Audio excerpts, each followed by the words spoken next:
Hello guys, स्वागत है आपका एक नई वीडियो में जिसमें कि हम बात करने वाले हैं जयशंकर प्रसाद का जीवन परिचय कैसे लिखें। तो जीवन परिचय लिखने के लिए सबसे पहले ब्लैक पेन से आपको साइड में लिखना पड़ेगा जीवन परिचय, और उसके नीचे लाइन भी अंडरलाइन कर देनी है। फिर लिखना है हिंदी के महान साहित्यकार, यहाँ से भी लिख सकते हैं, यहाँ से भी लिख सकते हैं। जयशंकर प्रसाद का जन्म आप यहाँ से भी लिख सकते हैं।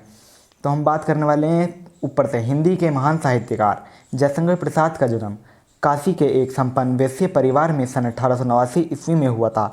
यह वैश्य जो है एक हिंदू धर्म की एक जाति है। तो इनका जन्म 1889 ईस्वी में हुआ था। फिर हम इनके माता पिता के नाम के बारे में बात करेंगे, मतलब माता पिता जी का नाम लिखेंगे। तो इनके पिता का नाम देवी प्रसाद, इनके पिता का नाम देवी प्रसाद तथा माता का नाम मुन्नी देवी था। इनके पिता का नाम देवी प्रसाद था और इनकी माता का नाम मुन्नी देवी था। ये तंबाकू के एक प्रसिद्ध व्यापारी थे। ये तंबाकू मतलब जयशंकर प्रसाद के पिताजी जो थे वो एक तंबाकू के प्रसिद्ध व्यापारी थे।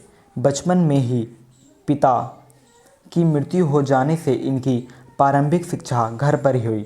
मतलब कि यह है, जब ये छोटे थे तो इनके पिताजी की मृत्यु हो गई थी, तो इनकी शिक्षा जो थी वो घर पर ही हुई। फिर इसके बाद लिखेंगे हम घर पर ही इन्होंने हिंदी, अंग्रेजी, संस्कृत, उर्दू, फारसी का गहन अध्ययन किया। मतलब कि इन्होंने घर पर ही हिंदी, इंग्लिश मतलब अंग्रेजी, संस्कृत, उर्दू, फारसी का गहन अध्ययन किया। ये बड़े हंसमुख तथा सरल स्वभाव के थे। ये जयशंकर प्रसाद जो थे वो एक हंसमुख और सरल स्वभाव के व्यक्ति थे। इनका बचपन सुख से बीता, किंतु दानशीलता के कारण ये श्रेणी हो गए। मतलब कि कहने का मतलब यह है कि इनका बचपन जो था वो एक अच्छा गुजरा, लेकिन जैसे जैसे ये बड़े हुए ये इन्होंने दान देना शुरू कर दिया, और ये दानशीलता के कारण ये श्रेणी मतलब ऐसे कह सकते हो कि थोड़े थोड़े गरीब हो गए। अपनी प्रत्येक संपत्ति का कुछ भाग बेचकर इन्होंने ऋण से छुटकारा पाया।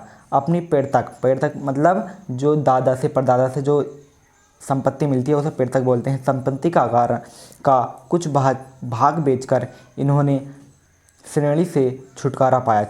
श्रेणी मतलब गरीबी से छुटकारा पाया। फिर लिखेंगे हम अपने जीवन में इन्होंने कभी व्यवसाय की ओर ध्यान नहीं दिया। मतलब जयशंकर प्रसाद जी ने अपने जीवन में कभी भी व्यवसाय की ओर ध्यान नहीं दिया।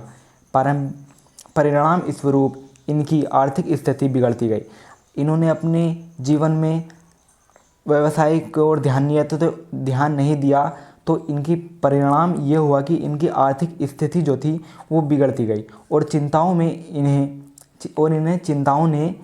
इन्हें घेर लिया, और इनका शरीर क्षय रोग से कमज़ोर होता गया।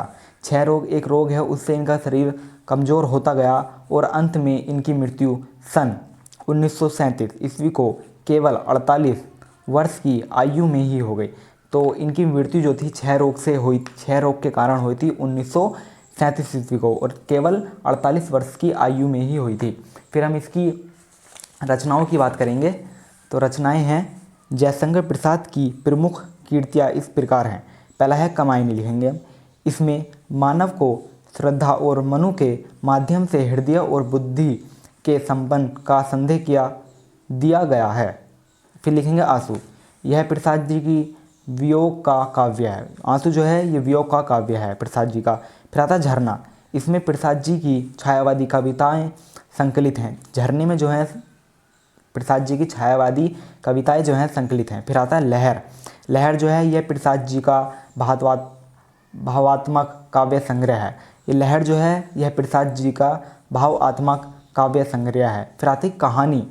आकाशदीप, इंद्रजाल, प्रतिध्वनि, और ये आदि लिखा है। आदि ये कहानी है प्रसाद जी की। फिर आता उपन्यास। कंकाल, तितली, इरावती और आदि मतलब और भी हैं, ये उपन्यास हैं प्रसाद जी को। फिर आता है निबंध। निबंध जो है काव्य और कला है, और चंपू जो है प्रेम काव्य है। प्रेम राज्य चंपू जो है वो प्रेम राज्य है। तो आपकी कैसा लगा आप हमें बता सकते हैं गाइस।